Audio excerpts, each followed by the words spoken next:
நீங்க பேசிக்கிட்டே இருங்க. நான் மக்களுக்கு தேவையான நல்லதை செஞ்சுக்கிட்டே இருப்பேன். அடுத்து இப்ப நம்ம புதுசா அந்த சூட் எல்லாம் போட்டு வரோம்ல, அதை பத்தி கூட நிறைய பேரு ஏன் நாமெல்லாம் கோட் சூட் எல்லாம் போடக்கூடாதா? அதிகாரம் செய்யறவங்களும் ஆதிக்க சக்திகளும் மட்டும்தான் கோட் சூட் எல்லாம் போட்டோமா என்ன? அப்படின்னா எதுவுமே கிடையாது. நான் என்ன கலர் கலராவா போட்டு வர? ரெண்டே கலர், நம்ம எல்லாரும் மனசு மாதிரியே பிளாக் அண்ட் ஒயிட்.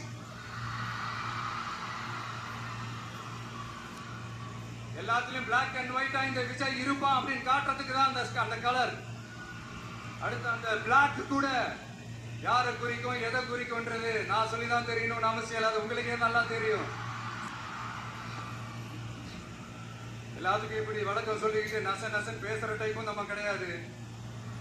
உங்களுக்கே தெரியும், அதிகபட்சமா எல்லா மீட்டிங்ல 20 நிமிஷம்குள்ளதான் நான் பேசியிருக்கிறேன். அதனால இப்ப மக்கள் என்கிட்ட என்ன சொல்றாங்க அப்படின்னா, இந்தப்பா விஜய், நீ எங்களுக்காக உழைக்கிறதுக்காக வந்திருக்கிற, அந்த வேலையை மட்டும் பாரு, உன்னை பத்தி பேசுறவங்கள நாங்க பாத்துக்கிறோம் அப்படின்னு சொல்லிட்டாங்க. சரி, ஆனது ஆச்சு. இப்ப என்ன உனக்கு எதிரிகளே இல்லையா அப்படியெல்லாம் கேட்டா, அப்படியெல்லாம் நான் சொல்ல மாட்டேன். அப்படிலாம் நான் நினைக்கவும் மாட்டேன், அப்படி நினைக்கவும் கூடாது. இப்பவும் சொல்றேன், அரசியல் ரீதியா சொல்றேன், ரெண்டு பேருக்கு நடுவுல தான் போட்டியே. ஒண்ணு இன்னொன்னு எஸ், ஒன்னு டிவிக்கு, இன்னொன்னு டிஎம்கே. இதுக்கு நடுவுல வேற யாருக்கும் எந்த வேலையும் கிடையாது. ஏதாவது இருக்குன்னு சொல்றீங்க? எலெக்ஷனுக்கு முன்னாடியும் அவங்களுக்கு ஒரு வேலையும் இல்ல, இப்ப எலெக்ஷனுக்கு அப்புறம் சுத்தம். ஆனா இந்த திமுகவும் மற்றும் பலரும் ஒன்னா சேர்ந்துகிட்டு இந்த விஜயோட ஆட்சி வந்துடக்கூடாதுன்னு சொல்லி ஒரு கூத்து ஒண்ணு பண்ணாங்களே, அந்த கடைசி 5 நாள், அடாடாடாடா, நமக்கெல்லாம் ஓஹோ இப்படியெல்லாம் கூட நடக்குமோ என்ன கூத்துங்கிறீங்க. ஆனா ஃபியூச்சர் என்னவா இருக்கும்ன்றத மட்டும் இப்ப நான் சொல்றேன். உங்களுக்காக உண்மையா உழைக்க வந்த இந்த விஜயா, இல்ல இந்த விஜயோட ஆட்சி அமைஞ்சிட கூடாதுன்னு தடுக்க நினைச்ச ஸ்டாலின் சாரா? அவ்வளவுதான்.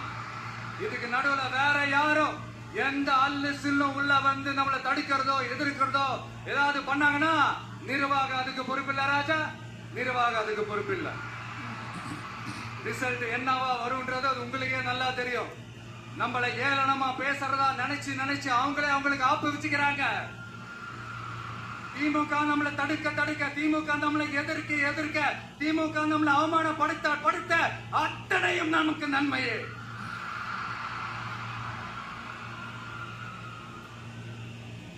உனக்கு கவனிச்சிங்களா மக்களே, நம்ம ஆட்சிக்கு வந்ததுக்கு அப்புறம் ஒரு விஷயம் ஒண்ணு நடந்துகிட்டு இருக்கு. இது இந்த ஜென்சி தலைமுறையை அட்ராக்ட் பண்றதுக்காக இங்கிலீஷ் தமிழ் கலந்த அறிக்கை, அது சொல்ல வந்த நினைச்சீங்களா? அந்த காமெடி எல்லாம் கிடையாது. அடுத்து இந்த ரியாலிட்டியை மறந்துட்டு இந்த ரீல்ஸ் போடுறது, அது சொல்ல வந்தீங்களா? அந்த காமெடியும் கிடையாது. இது சீரியஸா ஒரு விஷயம் நடந்துகிட்டு இருக்கு. முன்னெல்லாம் சட்டசபையில யார் பேசுனா நமக்கு என்ன, யார் அடிச்சுக்கிட்டா நமக்கு என்னன்னு இருந்த கூட்டம்லாம் இப்ப சட்டசபையில என்ன நடக்குது, என்ன பேசிக்கிறாங்கன்றத ரொம்ப உன்னிப்பா கவனிக்கிறாங்க. கவனிச்சீங்களா? திமுக ஸ்டைல்லயே சொல்லணும்னா ரீல்ஸ் போட்ட கூட்டம்லாம் இப்ப நியூஸ் பார்த்துக்கிட்டு இருக்கிறாங்க. அதுல நமக்கு சந்தோஷம் தான், பெருமை தான். நம்மளுடைய யங்ஸ்டர்ஸ், நம்ம பெண்கள் எல்லாம் அந்த அரசியல் என்னன்னு தெரிஞ்சுக்கணும், அந்த அரசியல் என்னன்னு புரிஞ்சுக்கணும்னு அப்படி ஒரு விழிப்புணர்வு ஏற்பட்டிருக்கு. அதுல எங்களுக்கு சந்தோஷம் தான். இதெல்லாம் யாரால நடந்திருக்கின்றது நான் சொல்லிதான் உங்களுக்கு தெரியணும்னு அவசியம் இல்ல, அது உங்களுக்கே நல்லா தெரியும். இப்படிப்பட்ட நம்ம தெய்வங்களை, இப்படிப்பட்ட நம்ம மக்களை தற்குறின்றது இன்னமும் சொல்லிட்டு இருக்கிறாங்க. நான் காஞ்சிபுரத்துல சொன்னதான் இங்க நான் திரும்பவும் ரிப்பீட் பண்றேன். நீங்க தற்குறின்னு சொன்னீங்களே, அவங்க தான் உங்களோட அரசியல் வாழ்க்கையே ஒரு கேள்விக்குறி ஆக்கி இருக்கிறாங்க. கேள்விக்குறி ஆக்கிட்டாங்க, இன்னமும் ஆக்க போறாங்க. அன்னைக்கு நான் சொன்னப்போ சிரிச்சவங்க எல்லாம் இன்னைக்கு என்ன பண்ண போறாங்களோ? உண்மையை சொன்னாதான் அந்த கூட்டத்துக்கு கசக்குமே. உண்மையில நீங்க மக்கள் மனசை புரிஞ்சு வச்சிருந்தீங்கன்னா நீங்க இப்படி மக்களை தப்பாவே பேசியிருக்க மாட்டீங்க.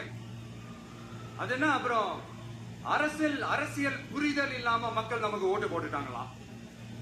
இந்த கவர்ச்சியில மயங்கி மக்கள் நமக்கு ஓட்டு போட்டுட்டாங்களா? நான் என்ன சரி விடுங்க.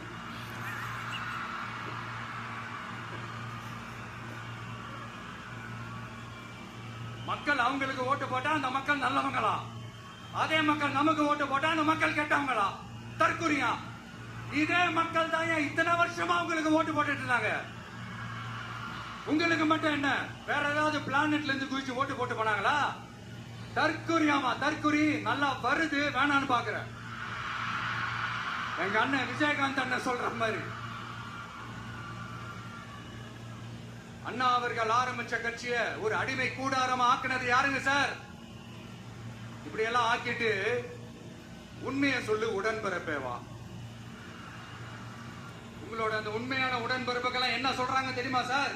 திமுக இப்படி ஆனதுக்கு காரணம், அந்த காரணத்தை வெளியில எல்லாம் போய் தேடாதீங்க, உங்க குடும்பத்துக்குள்ளே கேளுங்கிறாங்க. உங்களுக்காக மாடா உழைச்சி தேய்ச்சி போய் கிடக்கிறோம்.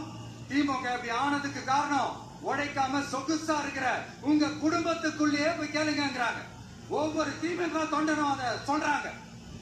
அதை புரிஞ்சிக்காம நம்மளையும் நம்ம மக்களையும் தப்பா பேசிக்கிட்டு நீங்க மக்களை தப்பா பேசுனீங்கன்னா இந்த விஜய் வந்து கேள்வி கேட்பான், சும்மா இருக்க மாட்டான்.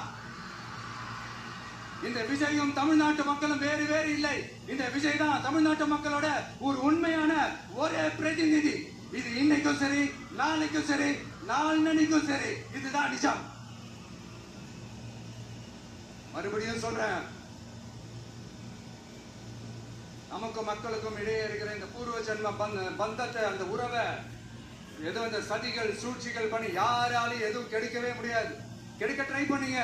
நம்ம ஆட்சிக்கெல்லாம் வரதுக்கு முன்னாடி என்ன சதிகள், என்ன சூழ்ச்சிகள், இதெல்லாம் பண்ணி எப்படி எப்படியெல்லாம் தடுத்துடலான்னு. ஆனா இப்ப ஆட்சிக்கு வந்த இந்த சாமானிய மக்கள் ஆட்சிய நீங்க இந்த எதிர்கட்சியா இருக்கும் போது ஒண்ணு யூஸ் பண்ணுவீங்கல்ல, இந்த பழைய டெக்னிக், அதெல்லாம் யூஸ் பண்ணி நம்மளையும் மக்களையும் பிரிச்சலாம்னு நினைச்சீங்கன்னா அது ஒரு காலம் நடக்காது.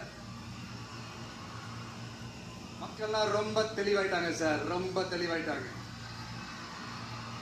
அதனால ஒரு ஆக்கப்பூர்வமான ஒரு எதிர்கட்சியா செயல்பட்டு மக்கள் மனசை வெல்ல பாருங்க. கடைசி லாஸ்ட் 1 மந்தா நடந்த ஒரு சில விஷயங்கள் உங்ககிட்ட நான் ஷேர் பண்ணணும்னு ஆசைப்படுறேன். இந்த 200 யூனிட் மின்சாரம், கட்டணமில்லா மின்சாரம் அறிவிச்சோம். அதுல ஆல்ரெடி இருந்த 100 யூனிட் திமுக கொடுத்தது கிடையாது. மேடம் ஜெயலலிதா மேடம் இருந்தப்போ செஞ்சுட்டு போனது. ஸ்டாலின் சார் பதவி போன அந்த கடுப்புல அறிக்கையா விட்டு தள்ளிட்டு இருக்கிறாரு. என்ன பண்ணீங்க உங்களுடைய ஆட்சியில? மக்கள் பணத்தை, டாஸ்மாக்ல இருந்து அடிச்ச அந்த பணத்தை, ஊழல் செஞ்ச அந்த ஃபைல க்ளோஸ் பண்றதுக்கு அலையா அலைஞ்சிங்க. ஆனா இந்த விஜய் மக்களுக்கு தொந்தரவா இருக்கிற அதே டாஸ்மாக க்ளோஸ் பண்ணா. விவசாயிகளோட அந்த கடனை தள்ளுபடி மேக்சிமம் இந்த 1 மந்த்ல என்ன செய்ய முடியுமோ அத செஞ்சா.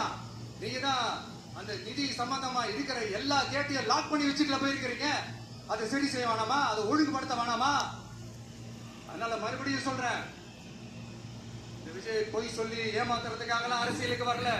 உங்க கூடவே நிக்கிறதுக்காக மட்டும்தான் அரசியலுக்கு வந்திருக்கிறேன். அதுல எந்த மாற்று கருத்துமே கிடையாது. கவலையப்படாதீங்க விவசாய பெருமக்களே.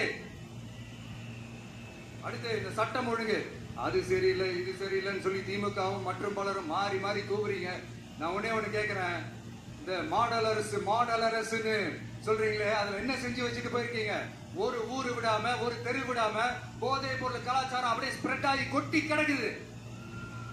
அது அப்பவே இனிஷியல் ஸ்டேஜ் அதை நீங்க கண்ட்ரோல் பண்ணிட்டீங்கன்னா இத்தனை பெண்களை இழக்க வேண்டிய ஒரு சூழ்நிலை ஏற்பட்டிருக்குமா? எல்லாத்தையும் பண்ணிட்டு பழியை தூக்கி ஏன் மேல போடுறாங்க.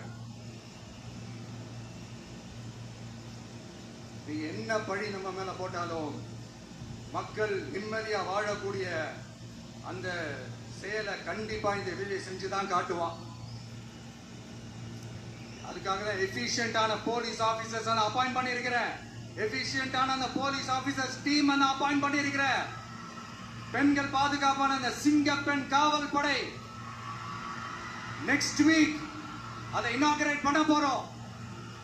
தப்பு செஞ்சவங்களுக்கான தண்டனை, அதுக்கான சார்ஜ் ஷீட் எல்லாமே ரொம்ப ஃபாஸ்டா ரொம்ப ஸ்பீடா செய்யறதுக்கான அந்த வேலையை செய்ய சொல்லி இருக்கிறோம்.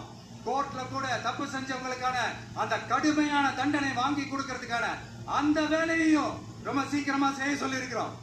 அதனால நீங்க என்ன பழி நம்ம மேல போட்டாலும் உண்மையா உறுதியா மக்களுக்கு தேவையான எல்லா விஷயங்களையும் இந்த விஜய் செஞ்சுதான் காட்டுவான். இப்படி எல்லாம் நம்ம சொல்றதுனால இவங்க என்ன சொல்லுவாங்க தெரியுமா?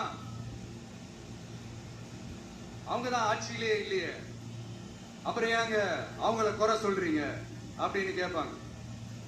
வேர்ல வெந்நிய ஊத்திட்டு போனவங்கள வெளிச்சம் போட்டு காட்டாம பின்ன வேற என்ன சொல்லுவாங்க? இதெல்லாம் மக்கள் கிட்ட நம்ம தெளிவா எடுத்து சொல்லணும் இல்லையா? அதுக்காக தான் இதெல்லாம் சொல்லிட்டு இருக்கிறேன்.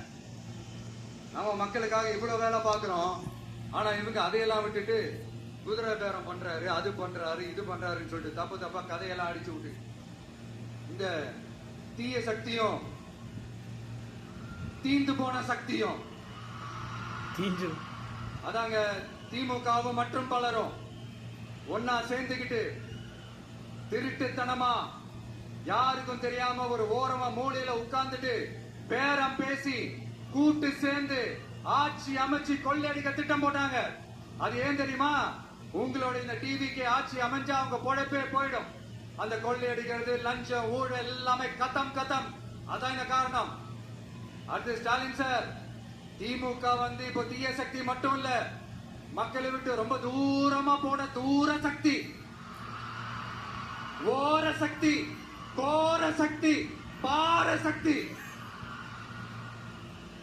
நீங்க எப்போ இந்த தீந்து போன சக்தியோட நீங்க கூட்டு சேர்ந்துகிட்டு ஆட்சி அமைக்கணும்னு நினைச்சீங்களோ அப்பவே இந்த திமுக தூர்த்து போன சக்தியாகவும் ஆயிடுச்சு. நீங்களா நம்மளை பத்தி அவதூறு பேசலாமா சார்? இது நியாயமா? மக்களை இவ்வளவு பெரிய மக்கள் சக்தி நம்மளோடு இருக்கும் போது நமக்கு எதுக்கு வேற அரசியல்? எலெக்ஷன்ல 50-60 வருஷமா இருந்த சாதிய உடைச்சிருக்கிறோம், மதத்தை உடைச்சிருக்கிறோம், காசு கொடுத்த ஓட்டு வாங்கறத உடைச்சிருக்கிறோம். நாம எது செஞ்சாலும் கான்ஸ்டிடியூஷன்ல தான் செய்வோம். நாம சிங்கிள் மெஜாரிட்டி வாங்கி இருந்தாலும் நம்மள நம்பி முறையா கூட்டணியில கட்சியில ஆதரிக்க வர்றவங்களை அரவணைச்சுதான் இருப்போம். நான் இப்பவும் மீண்டும் டிக்ளேர் பண்றேன், டிவிகே ஆட்சி எந்த பாகுபாடும் இல்லாம எல்லாருக்குமான ஒரு ஆட்சியா தான் இருக்கும். அதுல ஒரு எந்த மாற்றமும் கிடையாது. ஸ்டாலின் சார் மாதிரி ஊசலாட்டம் இருக்கவே இருக்காது. மதச்சார்பற்ற கொள்கையில சமரசமே இல்லை. மாநில உரிமைகள்ல விட்டு கொடுக்கவே மாட்டோம். நதி நீர் உரிமைகளை விட்டு கொடுக்கவே மாட்டோம். சமூக நீதி, சம நீதிய, சமத்துவ நீதிய ஒரு நாளும் விட்டு கொடுக்கவே மாட்டோம். அதனால திருச்சி கிழக்கு தொகுதி மக்களே, தமிழ்நாட்டில் இருக்கிற 234 தொகுதியும் நம்ம தொகுதி தான். அதுல எந்த கட்சி ஜெயிச்சிருந்தாலும் அது நம்ம தொகுதி தான். பெரம்பூரா இருக்கட்டும், திருச்சி கிழக்கா இருக்கட்டும், எனக்கு 2 கண்கள் மாதிரி. அதுலயும் திருச்சி கிழக்கு என் செல்லப்புள்ள மாதிரி. அதனால வரப்போற இடைத்தேர்தல்ல உங்க வீட்டுல இருக்கிற ஒருத்தரை, உங்கள ஒருத்தர் தான் வேட்பாளரா நிக்க வைக்க போறோம். நீங்க எப்படி இந்த விஜய்க்கு ஆதரவு கொடுத்து ஓட்டு போட்டு ஜெயிக்க வச்சீங்களோ அதே மாதிரி வரப்போற இடைத்தேர்தல்ல உங்களுடைய அந்த வேட்பாளரையும் ஜெயிக்க வைப்பீங்கன்ற அந்த ஒரு நம்பிக்கை நான் முழுமையா தான் நம்புறேன். உங்களுக்காக உழைக்க வந்திருக்கிறேன். உங்களுக்காக எல்லா விஷயத்தையும் நான் பார்த்து பார்த்து செய்வேன். ஊழல் இல்லாத, லஞ்சம் இல்லாத ஒரு ஆட்சியை நான் கொடுப்பேன். I understand. ஒரே நாள் அது நடக்காததான், ஒரு மேஜிக் இல்ல, பட் ஒரு நாள் அதை நான் நடக்க வைப்பேன். எனக்கு இப்ப வேற எந்த வேலையும் இல்ல உங்களுக்காக உழைக்கிறத தவிர. என் கடன் இனி என் மக்களுக்கு பணி செய்து கிடைப்பதே. மீண்டும் என்னை ஜெயிக்க வச்ச தமிழக மக்களுக்கும் திருச்சி கிழக்கு தொகுதி மக்களுக்கும் மீண்டும் என்னுடைய நன்றியை தெரிவிச்சுக்கிட்டு கான்பிடண்டா இருங்க, நல்லதே நடக்கும். வெற்றி நிச்சயம். மீண்டும் சந்திக்கும் வரை நன்றி, வணக்கம்.